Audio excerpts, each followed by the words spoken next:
Hi there, this is James Swanwick, and you're listening to the Alcohol-Free Lifestyle Podcast, where you learn how to take back control over alcohol and live a life of health, wealth, love, and happiness. I am James Swanwick, and today we're talking to Christina Hansen, 41, who is a New York City carriage driver in Central Park. And Christina is also a working horse advocate and spokesperson for the carriage industry. She lives in Hell's Kitchen in Manhattan in New York. And today she's 90 plus days alcohol free, which is an incredible achievement. First of all, Christina, welcome and congratulations. Thank you. And how does it feel to be 90 days alcohol free? It really feels amazing. I feel so good being alcohol free. Like when I wake up in the morning, better sleep, better energy, just, better emotional state. And I'm so grateful that I decided to do this. I'm also proud of myself for doing it, because, I've tried to do things like this before and haven't really been able to do it and haven't kept the promises I made to myself. So this is a big deal for me. Yeah. Tell us a little bit more about the promises that you say you haven't kept to yourself until now.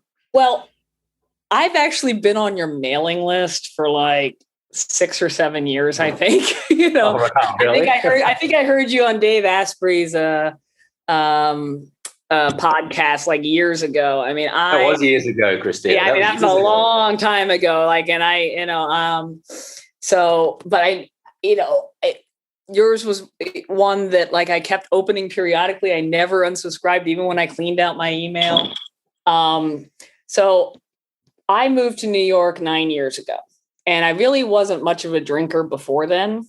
I moved here to drive a carriage, and I actually had my gallbladder removed about 9 years ago, actually, like 9 years ago last month, come to think of it. And, I cleaned up my diet. I lost a bunch of weight. I lost like 30, 40 pounds and was feeling really healthy, moved to New York, and I got an apartment over on 9th Avenue where I was renting a room from a woman who designs figure skating dresses for a living. And so the rule of the apartment was, it was a good deal, all utilities included and everything like that. Good, New York City place to be, but the rule was I couldn't cook. So that meant I was eating out all the time on 9th Avenue. And, I had dropped the Coca-Cola, I was, drinking seltzer water and water in general. But, at dinner, I would have a beer or a cider. I like Magner cider and stuff like that. And, so I became one with dinner, after work. And then that became 2. And then it became 3, eating out every night.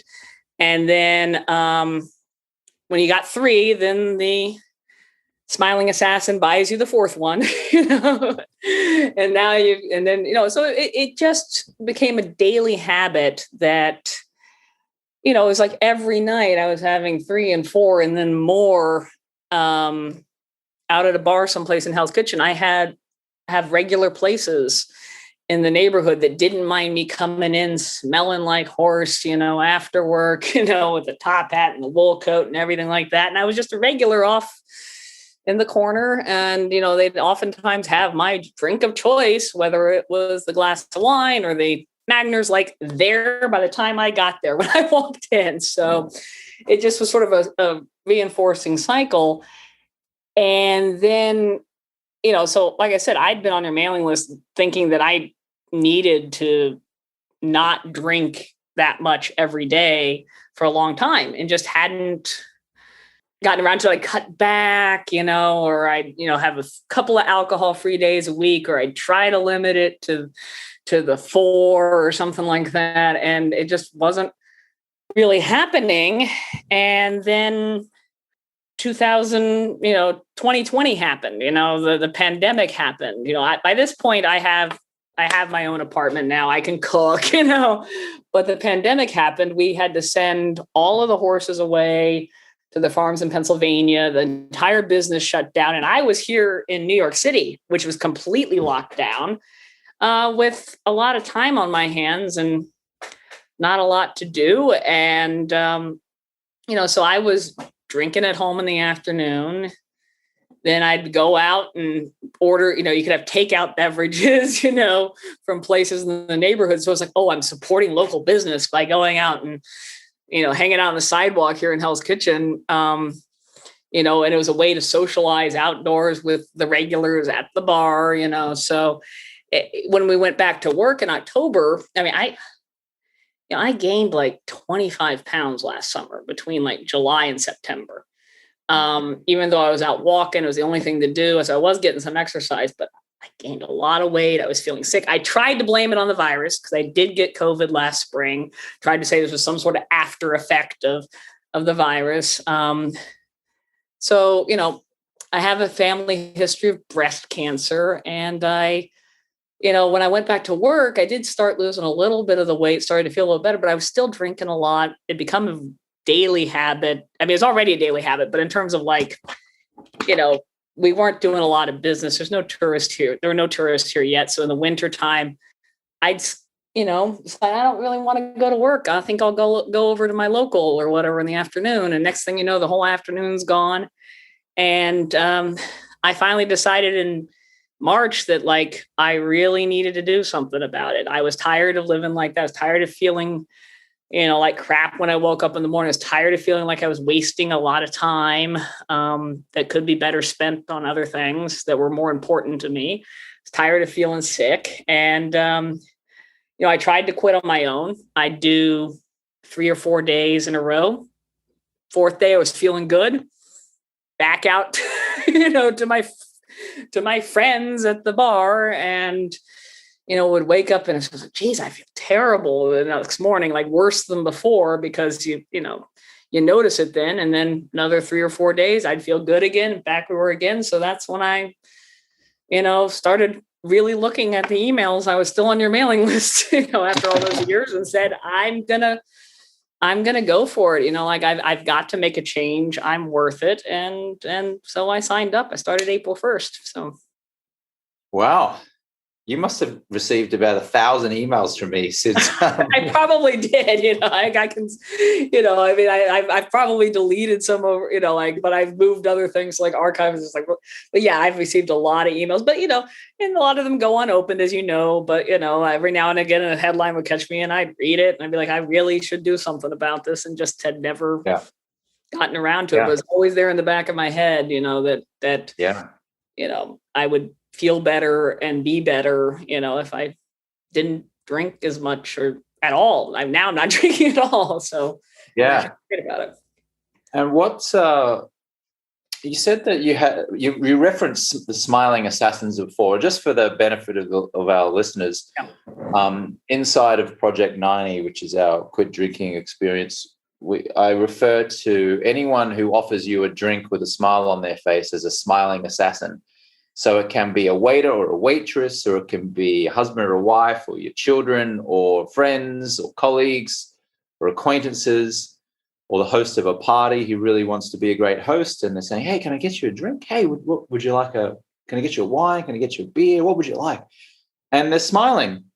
And they're not evil. They're not being, they're not trying to corrupt you. They're being what they consider to be very friendly and hospitable and charming and lovely, but and nevertheless, they're doing their job too, and they're doing their job. If they're a waiter or a waitress, of course, or a barman or a barwoman, but nevertheless, they're offering you what is simply attractively packaged poison.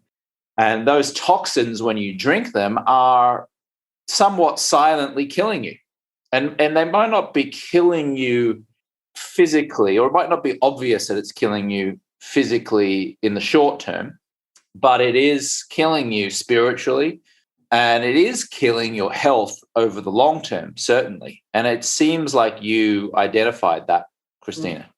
Yeah, I that it was, like I said, I couldn't believe that I gained 25 pounds last summer in like 3 months. It was just outrageous because, I work a very physically demanding job. So without doing that, and then I mean, to be perfectly honest, I probably doubled the amount that I was drinking over the pandemic because I had nothing else to do. And, was there out, by myself kind of thing. So there's nobody to be like, how many of these are you leaving in the recycling bin? So, it also wasn't good for my mental health. I love my job. I love doing what I do with the horses. I love the extracurricular things I do about the horses, whether it's educating people about horses, and it got to where, it was just feeding into mental cycle of depression and, this sort of thing. I didn't feel like going to work.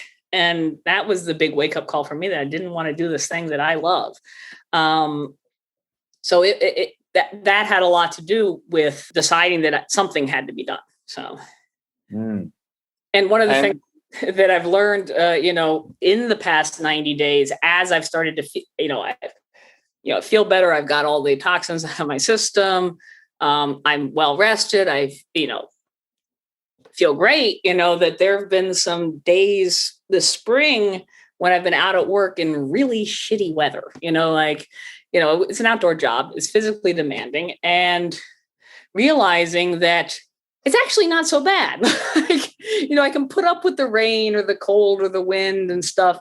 And that, a lot of the whining over the past few years about, it's cold, I need to go home, or, I don't want to stay out for that last ride, I just want to leave, was because I wanted to be done with the day and go get my drink as my reward for having put up with it. And, sort of being able to recognize that, no, actually, it's not so bad. I can stick it out, and, it was just a total aha moment of because I said to myself, I used to drive a Carriage in Philadelphia before here. And I was just like, yeah, I'm getting old, the winters are hard. I can't deal with the bad weather anymore. And it's like, no, when I drove in Philadelphia, I wasn't drinking, so I could put up with a lot more weather and physical demands than, because I didn't have this excuse to hurry on home and start my after work day with the alcohol. Yeah. Tell us a little bit about what it's like to be a carriage driver in Central Park. Well, I'm biased, but I think I have the coolest job in the world, because Central Park is my office, my carriage is my desk, and I get paid to hang out with a horse all day. So, everybody that's been in P90, Project 90, has gotten to know my horses as well as me, because I often do my Marco Polos from Central Park. So they've gotten to meet King and Billy.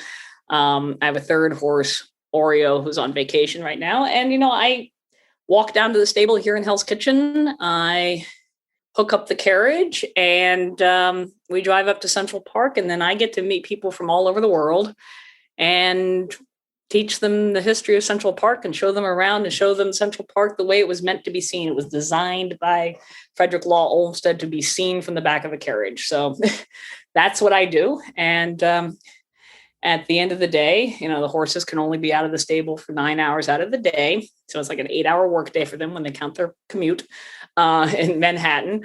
Go back to the stable, take care of them.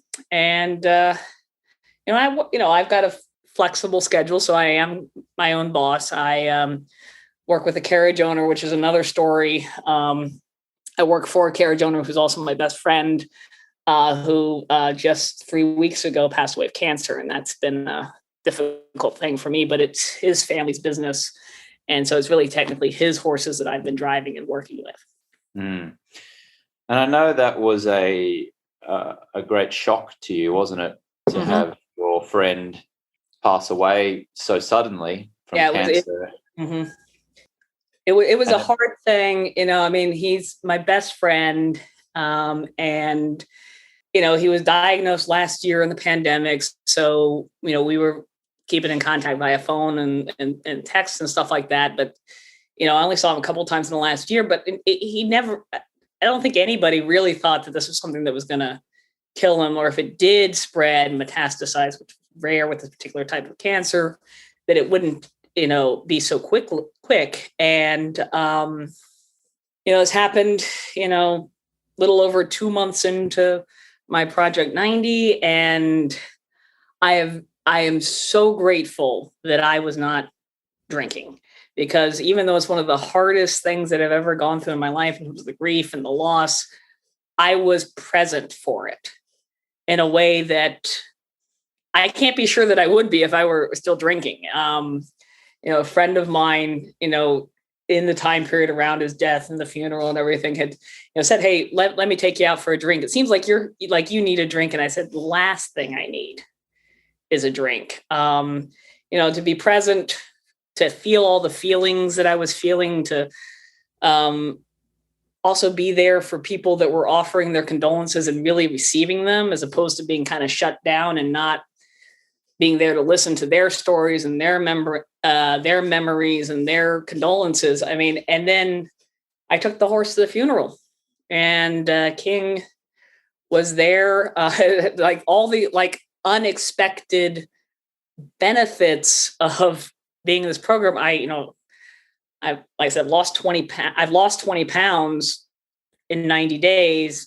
I'd lost like 15, 18 pounds by then. I was able to fit in the clothes that I wanted to wear for the funeral without having to go out and buy something that I wasn't going to feel comfortable in. So I didn't have to worry about that too. I was able to feel comfortable in my own body and in my own space during that time. And, it meant so much to his family to have the horse there, to have King there. And, I was able to do it and show up and be there. So, that is not something I planned on having happen at all when I got started with this. And, it's like my personal tragedy that I'm going through, but to kind of bring it back to the listeners, you hear a lot of people who are thinking about stopping drinking, and they always try to make a plan for it. And they say, well, I've got my daughter's wedding coming up, so I got to wait till after that in 3 weeks. Oh, and then we're going on vacation, and I got to get through that, and then something's happening that I'm going to be expected to go out, and I need to be able to drink. Life throws shit at you. Excuse my French, but life throws stuff at you all the time. And if you try to wait for like the perfect 90 days, that you're not going to have any obstacles, you're not going to be stressed, nothing's going to come up that you feel like you got to go self-medicate, it'll never happen. So, I am so glad to have had this community and to be in a place where I had made a commitment with people that would understand and who could support me during this time. And, it would have been, easy to say, well, screw it. I'm just, forget about it. This is like so stressful or so upsetting, but then it wouldn't have felt good. It wouldn't have felt like being true to myself, or, being able to honor and respect my friends. So. Thank you for sharing that, Christina. Yeah. And, I want to acknowledge you for being present for that, because the easy thing would have been to just say, oh, I've had this traumatic thing happen in my life. I feel this great sense of loss. I'm grieving. Of course, I'm going to drown my sorrows, or of course, I'm going to have a drink. And I'll have a reset, and I'll come back and see you guys in a few days, and I'll start over on day one. No, I mean, I'm so glad that I didn't. And, I had a moment of clarity, because there became a time when it was clear that my friend was dying, and I wanted to get to go see him. I didn't get to, unfortunately, but I had this moment of clarity. Was like, what if, he asks me to bring him a beer, and because he was one of my drinking buddies too, asked me to bring him a beer, and we'll have a drink together. And I said, that is the only thing right now that could get me to drink. I would have, for somebody's last deathbed request, who means a lot to me, I would have done that. but nothing else, absolutely nothing else would have gotten me to, and it would have been one, so that kind of clarity to say, like, I am not interested in all the other things that I thought that alcohol was giving me, whether it was an escape or to relax or because I deserved it after a hard day. I'm not interested in any of that anymore. So that was just this moment of clarity, because I know one of the things that a lot of people in Project 90, we all talk about is like, well, what happens after 90 days? And that to me says, I'm just going to keep going, because I don't want to go back to any of that. I don't need alcohol. And as a matter of fact, my life is better without it. Mm. The fact that you're sharing that your life is better without it, that's a big deal. Yeah, I mean, it really is. It's not that I can't have fun and socialize with my friends or, because I still am, one of my favorite, things to do in the summertime, because it's really hot here in New York City right now. The carriage horses can't work if it's above 89 degrees. So they go in when it hits 90. So we've had a lot of short days and stuff like that. One of my favorite things has always been like hot summer day. The horses are all back at the stable. They're all getting hosed off and getting washed off. And people would have cold beer and do that, take care of all the little things that need to get fixed on the carriage, hang out with your friends. And as always, like one of my favorite, like just things that are kind of fun about the job. And, we've had those, and I brought my Topo Chico, thanks to Coach Victoria for turning me on to these. They're cold, they're refreshing. I still get to hang out with everybody, and they like the people that the stablemen and stuff like that. They asked me like once, and I'm like, no, I'm taking a break from alcohol. I'm not drinking, but health stuff. And so, but I got Topo Chico, so the stablemen are Mexican, and they were duly impressed that I was drinking Mexican mineral water. And, you bring it, put it in the fridge with the limes, and, it's just, it's not that, it's not the alcohol, it's the community and the hanging out, and it's hot and having something cold and refreshing and talking horses and fixing carriages and stuff like that. That's fun. It's not the buzz or anything like that.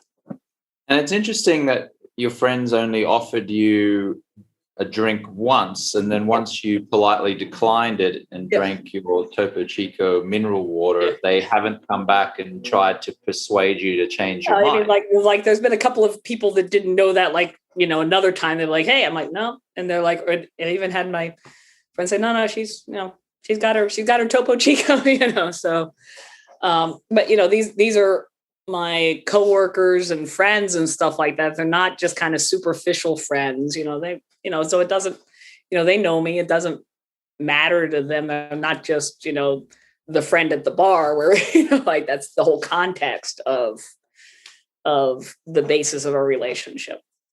Mm. What was the most surprising thing that you learned during the 90 days? Most surprising thing? I think there's a couple of things. I mean, things in terms of like learning about myself, how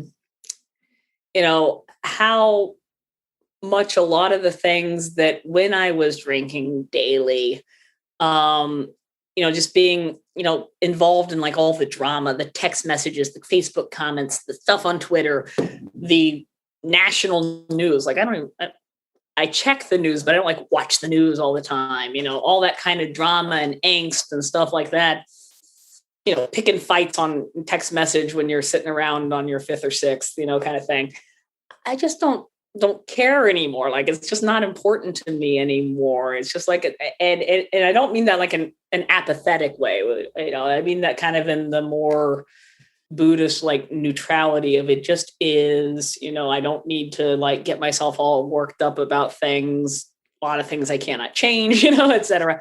And it's just been a more steady, even keel. And don't think I realized in any way that the daily drinking was having that kind of effect on just sort of I understand like, oh, the depression state, but like the other state of getting fighty, like, and getting agitated and wanting to, and getting worked up.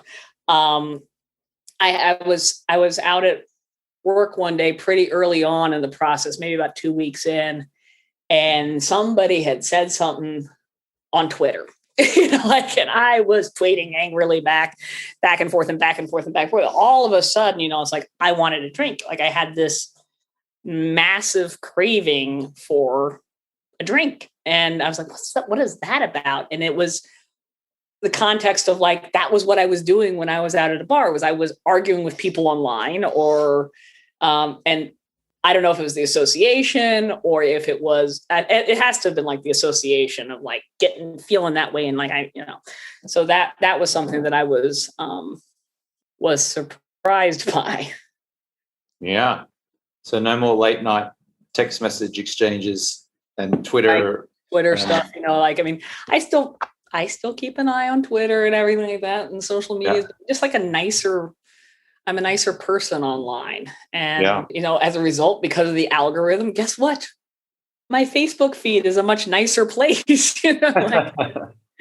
what Facebook is showing me are like the things that like I'm interacting in a more positive way with more positive things with more positive people. And so that's kind of a weird side effect. Hi, James here. Just a quick note from our sponsor, Project 90. If you want to get long-term power over your drinking, then the way that I know best to do that is through coaching, accountability, fun, community, and investing in yourself. If you're willing to go without alcohol for 90 days so you can get ultimate power over your drinking, which can mean you remain alcohol-free for life or you do moderation, whichever way you choose, you'll have long-term power over alcohol. Alcohol won't have power over you. If that sounds good to you and you'd like that, then you're welcome to book a complimentary call with one of my trained coaches. You can schedule a call over at alcoholfreelifestyle.com/schedule. That's alcoholfreelifestyle.com/schedule. Or you can send me a text to the number 44222 if you're in the US, of course. Doesn't work outside of the US. Just text me the word Project 90 to the number 44222 and I'll send you back a calendar link where you can schedule your call. So if you're ready to do this, you've been listening enough, the time is now. You're willing to go 90 days without alcohol so you can live a better life long-term afterwards, even if you're having an occasional drink here or there, then book your call and let's see if Project 90 is for you. Okay, let's get back to the episode. For the listener who might be wondering what you get or what you go through or what you experience specifically when you go through Project 90, would you try to explain that to them? So Project 90 is like this really awesome and diverse group of people from literally around the world who, are at various stages in their journey to in their alcohol-free lifestyle, which is something that actually I was a little surprised about. I kind of thought we were all going to like join together and like go through it all at the same time. But it's really a great thing because you come into the program and here's somebody who's already on day 75, day 80, and then there's also people that join the same time as you that you're going through at the same stages. And then there's some people that are like at day 30 and you've got this community then with the weekly calls. There's, like 6 group calls on Zoom where we can all get on and have these smaller groups and really get to know people. And then there's also the Marco Polos, which is an app, and you can film these little short clips about what you're going through on that day. Or, it really works best if you try to do that like at least once a day, just to check in with people and check everybody as they're checking in. And what that means is that you get a lot of support from people that are ahead of you who, like, when you're like on day 10 and you're just like, I thought I was doing so well, but I am just exhausted. I need a nap. Like I am pissy and irritable and snapping at people. And somebody say, oh yeah. That's pause, like that's post-acute withdrawal syndrome. I went through it at exactly that same time, and here I am and I'm feeling much better 30, 40, 50 days out. And that's really a great help to have this community that, of people that, we all just had a bad habit with alcohol that wasn't making us happy, that was holding us back, or that we thought was helping, but really wasn't. And it is, the way that it's, Project 90, with having all these people from literally all over the world, different backgrounds, different occupations. But we all kind of share this one thing, and we understand, but to have people that are going through and then, eventually, when you get a little further along in the program, you see somebody new starting, and you see them go through exactly the same things that you went through, and you can help them along and reassure them that that's, normal. And then you also feel like, hey, wait, I was just going through a process. It wasn't me. It wasn't like everybody has this happen to them, alcohol is an addictive substance. It's science, as Victoria likes to say. It's just science, so that's kind of the program there. And like, if you're feeling wobbly, or like, you're going into a situation that might be challenging for you, you can post on Marco Polo and say, hey guys, I got to go out and go to this party or this event. I'm feeling anxious about it, but I'm just letting you know, so you guys can like hold me accountable. I'll be back here checking in, to let you know that I didn't drink. That's, and there's always somebody somewhere, because we literally have people around the world that can kind of check in with you and keep you accountable. So it's a great community in that way. You had to invest some money to join Project 90. So why didn't you just do something like AA or church group or inpatient or outpatient treatment center, or try to do it yourself again? Why did you decide to actually cough up your hard-earned cash to join? Yeah, the money was scary, because I am coming out of the pandemic where I didn't make any money for 6 months, and then tourism has been slow to come back to New York. But I looked and I said, first of all, I live in New York City, so when you look at the amount of money I was spending on alcohol, eating out and stuff like that, where a beer's $7, it's not that much more money to pay for the program. And my health is worth it and everything. And it's also like the commitment, it's like, I've committed to spend this money. And if I screw up, then I'm really an idiot, because I've lost all this money. It's the best money I've ever spent. But, if it's free, it's, you get what you pay for, right?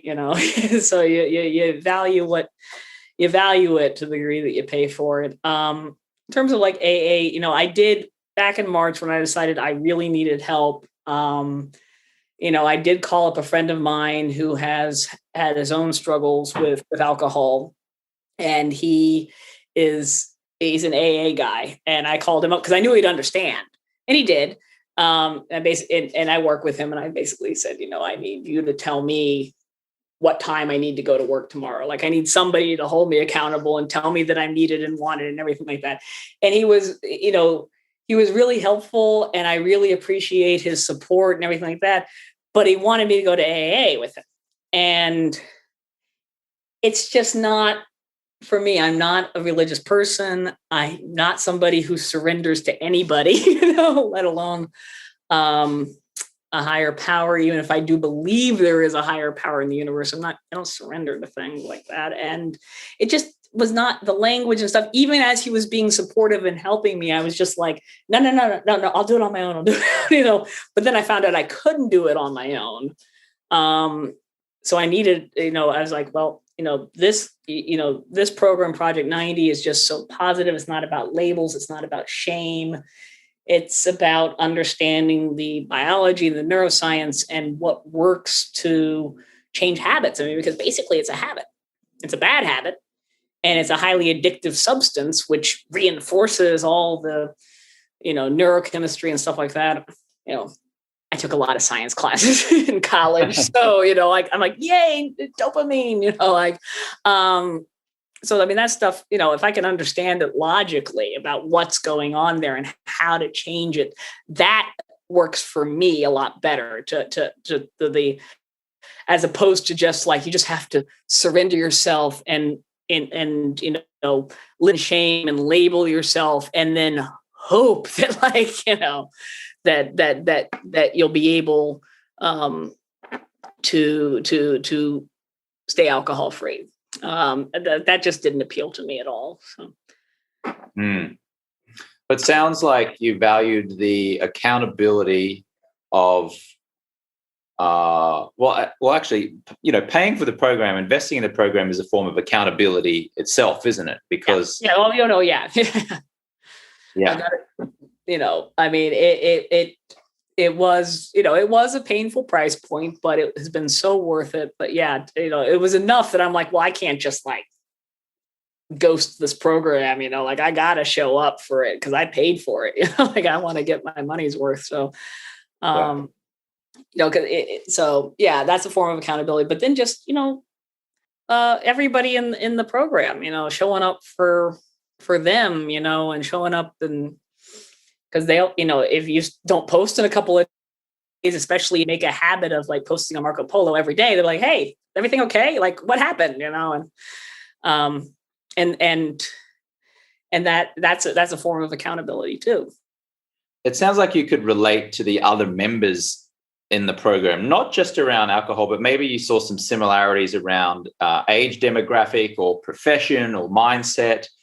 A lot of resistance I hear from people who are considering, various programs, whether it's ours or AA, et cetera. I just don't feel like I relate to those people. And one of the criticisms I hear a lot of AA is that I will have, I guess professionals or entrepreneurs or people who deep down know they're not an alcoholic. Yeah. But they just, at the moment, they just drink too much and they can't break that habit.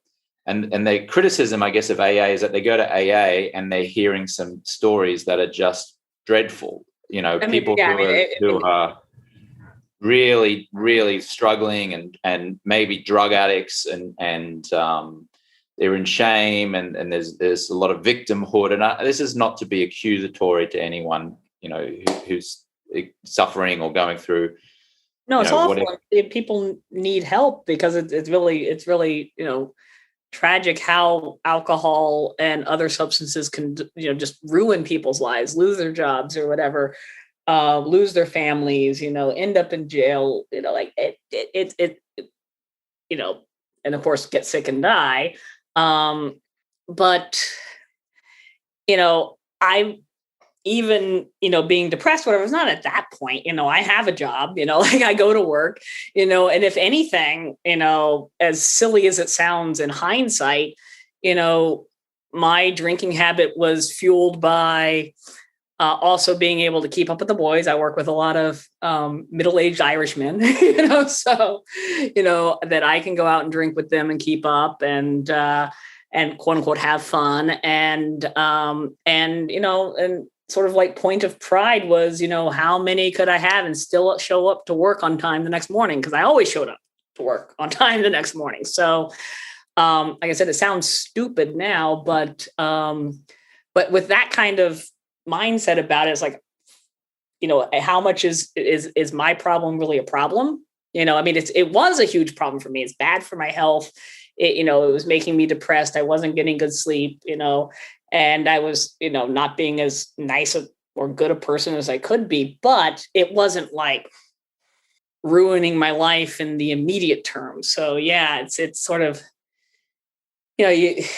everybody sort of suffers with imposter syndrome, but you might like sit around and be like, do I even belong here? Do I, am I legitimate to partake in this program that, I don't, feel like it's that bad for me. And is my heart and soul not really in it because I don't think it's that bad? Because so much of like an AA thing is about giving yourself over to the process. And if you don't feel like you're in the same boat as everybody else, how can you like just give yourself over to the steps if you don't really believe that you should be there? So yeah, no, I definitely think that Project 90 with people that, we have people that, they're lawyers, they're real estate people, they're construction workers, they're, barbers, they all there's creative types, who have these rich, full, fulfilling lives, we all just have this habit that's taking away from our ability to fully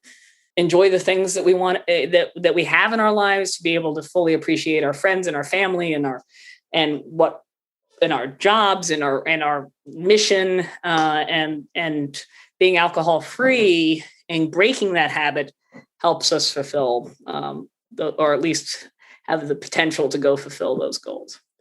So I'm gonna name you Coach Christina for a moment. How does that okay, feel? All right. I usually go by Christina the Carriage Driver, but Coach Christina works too. It's Coach Christina for at least the next 2 minutes. So I'd love for you to coach our listener on one thing that really worked for you on cutting alcohol out of your life or remaining alcohol free during this process. Could just be a little hack, could be a fun little thing, could be a big thing. What can you share with us? Well, the little thing is really like the Topo Chico, like find some non-alcoholic beverage, preferably non-caloric, non-sugar beverage too. I mean, I'll admit, I've had a few of my Coca-Colas in this process, but I've allowed that because the Coca-Cola is not as bad as the alcohol. But find something they really like. These I like because I mentioned like the Stablemen like it, that I've got like the obscure Mexican seltzer water, because they like to drink Modelo, the second choice, like Mexican beer, kind of thing that's less famous than Corona. But for me, actually, this is a weird thing, but these require a bottle opener, and my previous drink of choice required a bottle opener. So that kind of tactile thing of opening the bottle made me feel like I wasn't missing out on like that part of the routine, that part of the ritual. In the same way that smokers need to have something to do with their hands, when they're quitting smoking. So, just being aware of what your routines are around drinking and then replacing it with something that is alcohol free and healthy. I found to be like the fact that this requires a bottle opener makes it so much more satisfying to me than, a plastic bottle that you unscrew or a can that you open, but maybe somebody, was drinking canned beer. Maybe somebody who's a wine drinker needs to put it in a wine glass with like a piece of fruit on the end or something like that. That's like a little hack. Just trying to think if I got any bigger hacks. Good one. Great. Thanks. Thank you for sharing that. While you were talking, I just quickly went on Google and typed in when my interview with Dave Asprey on the Bulletproof Radio was, and it was it's a long time ago. You did a couple, but they're long. This is really funny. This is really funny. It was March 2016. Yeah. So you enrolled in Project 90 almost exactly 5 years later. So my question is, maybe you weren't compelled to reduce or quit drinking as a result of hearing me for the first time 5 years ago. Maybe you were, but isn't it? If you look at it now, you've experienced these immense benefits in the last 90 days. If you knew now what you knew back then, do you think you would have done something about your drinking 5 years ago? Do you look at that 5 years now as being a waste, or as time poorly spent, or is it still fine, but now you kind of, maybe you wished you'd started a little bit early? Like, how do you look at that 5 year block now? I definitely feel like I wasted a lot of time. And, it's not like it was bad. It's not like I didn't, learn things along the way or have good times or anything like that, but it was a lot of wasted time. And there's a lot of things, I want to do that I just haven't been doing because I've been wasting all this time and money and energy and stuff. And, in the context too of my best friend dying, life is short, you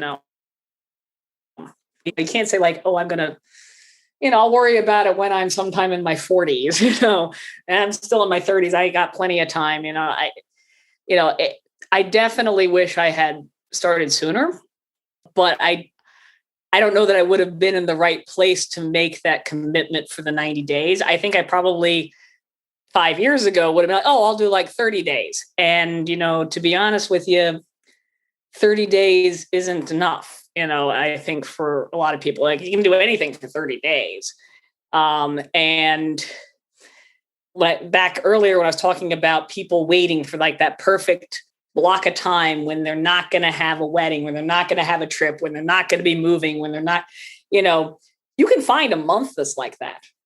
It's very hard to find 3 months that are like that. And I do think doing this in a program long enough to go through challenges, whether they're health challenges, I just had ACL reconstruction surgery on top of all of this, or, some challenge that comes up with work or with a family member, or, if you don't have that opportunity, then I might have done 30 days 5 years ago, but would it have stuck, or would I have gone back to, well, after 30 days, I can go back to drinking moderately.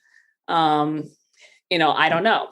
Or would it have gone back to drinking moderately, and then it might have just delayed the inevitable of the 90 days and a commitment to continue being alcohol-free for the foreseeable future, because, a lot of people don't have success with moderation. But I think 5 years ago, I might have said, oh, well, 30 days, and I might have done it, but I might have then gone back and ended up back where I am, or ended up being before I started this. But I do wish I'd started sooner, but I'm not sure that it would have stuck, Yeah, got it. Okay. Well, as we just turn the corner and head for home here, what now? What is next for Christina?